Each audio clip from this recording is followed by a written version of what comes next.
We have some daunting news for the Nintendo Switch 2. Check it out. We have the launch date, the pre-order date, the cost of the console, and the price of these games. And I'm not gonna lie, this shit is egregious. And like it's saying right here, the Nintendo Switch 2 launches on June 5th. It will cost $450 without Mario Kart and will cost $500 with Mario Kart.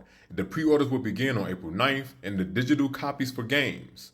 The digital copies for these video games will now be $80. Now, I understand that gaming is not a poor man's hobby. I understand that gaming is a want and not a necessity. But when, at some point, do us as a consumer say enough is enough? Now, somebody in my Twitch chat had asked me, what is my price prediction for the console? And I said maybe 400 to 450. But I wasn't expecting the 450 to 500 price point. I'm not going to hold you. This shit is fucking egregious, man. This is crazy malfeasant work right here that we working with. I'm not gonna hold you. Like, the digital games being $80, this is basically gonna give an excuse to the rest of the industry like, oh, we can make our games $80 plus too.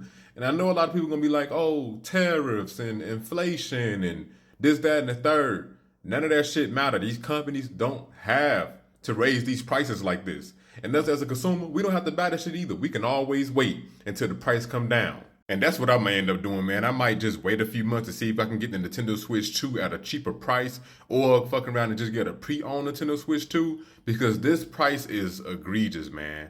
Like, it's malfeasant work. And then on top of that, with the digital games being $80, the digital games being $80 and then the physical games being $90, that don't even make any sense because we technically don't own these games to begin with.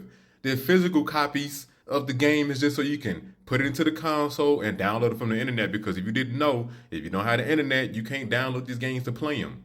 It's not like the old days you can pop it in and just play it. Those days are dead. And yeah, I can afford it. I can buy this shit, but do I want to pay more? No, I don't want to pay more. Nothing can justify for paying more anyway. And it's a lot of people saying, oh, you just broke. You just need to get your money up. Why are y'all standing behind these corporations saying that, oh, we need to get our money up when you need to understand that they doing y'all ass bogus too?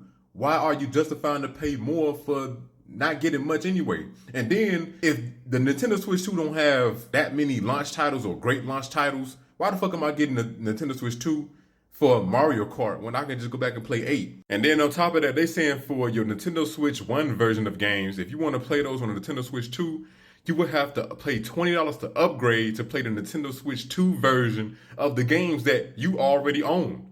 What the fuck is that? Hey, if y'all don't see a problem with that, I don't know what to tell you. But you let me know in the comments, how do you feel about the price point for the console and the digital games?